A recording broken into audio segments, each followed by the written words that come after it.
Good evening, everyone. Charger Troller here from the partially mask-wearing militant state of Michigan. Tonight's one of those general overall ramble vlogs.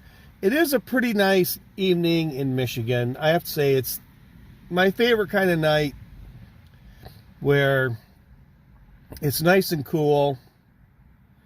We've had it rained today for the first time in about 3 weeks. It's been up in the 80s and 90s, so it's really cool right now. Kind of a little bit of a chill out there, so it's a great sleeping night. Unfortunately, I work all night, so I miss out on some quality sleeping. Also, I don't know what the heck's going on, but maybe it's just the warm weather and the diet change. I just not that hungry all of a sudden. Not that I'm complaining. I need to trim a few pounds, so not too worried about that. I was going to talk. I kind of got caught up in that Electric Forest Festival vlog, and I think the Trump thing. I wanted to talk a little bit about Lauren Sutherland and Lauren Southern and Arnold Schwarzenegger. They're a little bit, a couple of things kind of cross paths. I watched the Netflix documentary on Arnold the other night. It's pretty good. They talked very little about, well, his family. And nothing, Maria Shriver never showed up in it. None of the kids talked. They did show one brief clip of him and the son he had from outside the marriage. That kid looks a lot like Arnold. But anyways, he talked briefly about the affair and going to counseling and Maria bringing it up. And that was really about it. But I think he was holding a little bit back. They obviously were having some problems. I think him running for governor was a pretty big personal mistake, or his relationship mistake with his wife. She didn't want it, and he went ahead and did it anyways. So I think that caused a lot of problems. But anyways, Lauren Southern. It was a couple of years ago. She'd been off the internet for quite some time on YouTube. She was kind of an investigative reporter. She did a lot of good work. And all of a sudden she was just kind of gone from YouTube. And she came back. It was a couple of years later. And she spent a little over an hour discussing her problems, which was she had gotten married and she went down to Australia, and then COVID hit, and the Australian government was not happy with a political activist in their country, and they took a lot of her social media sites, wouldn't allow her to post anything remotely controversial.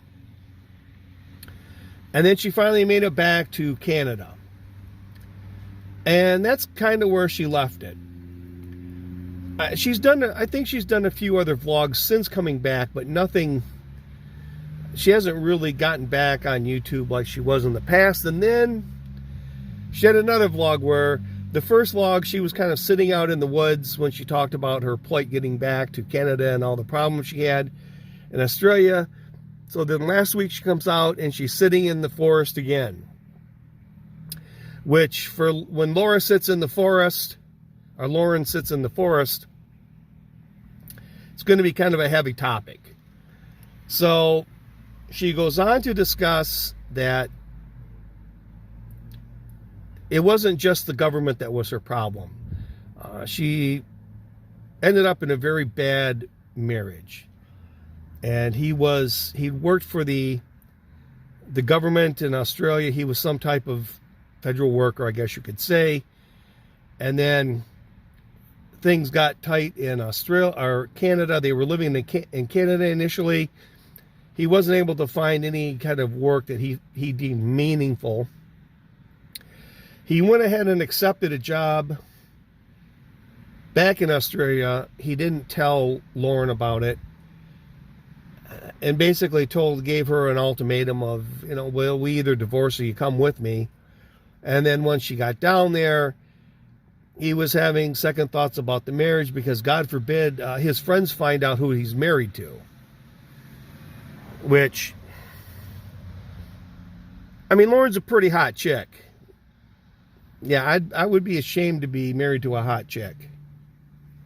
But anyways, I'll provide a link if I can find her vlog. I'll provide a link in here if you want to watch it.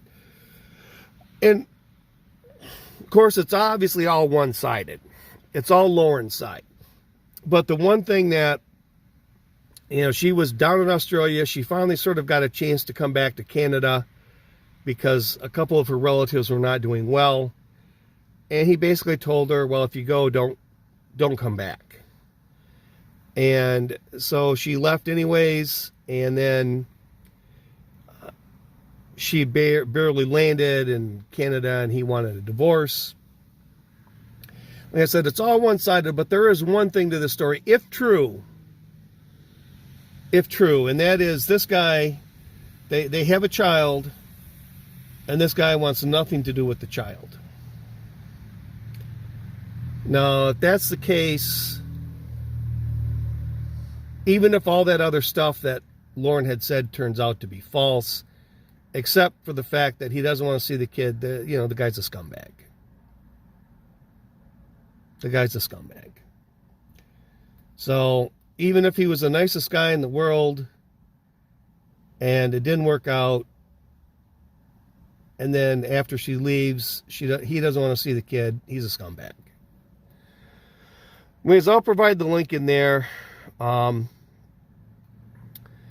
the Unabomber finally keeled over, 81 years old, and people are bringing up the manifesto.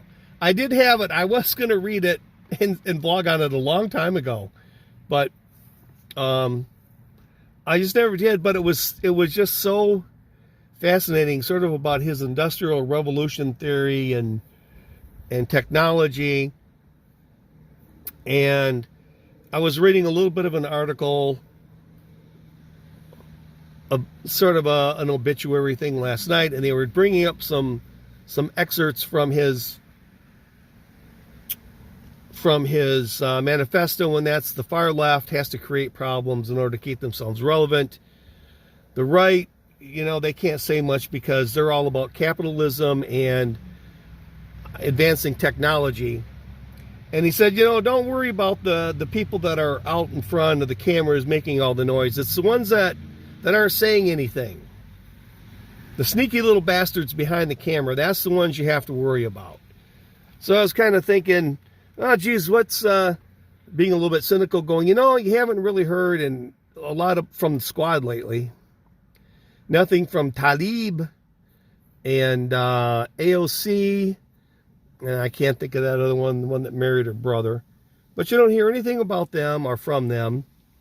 All you hear from is Schiff and even Trump and that,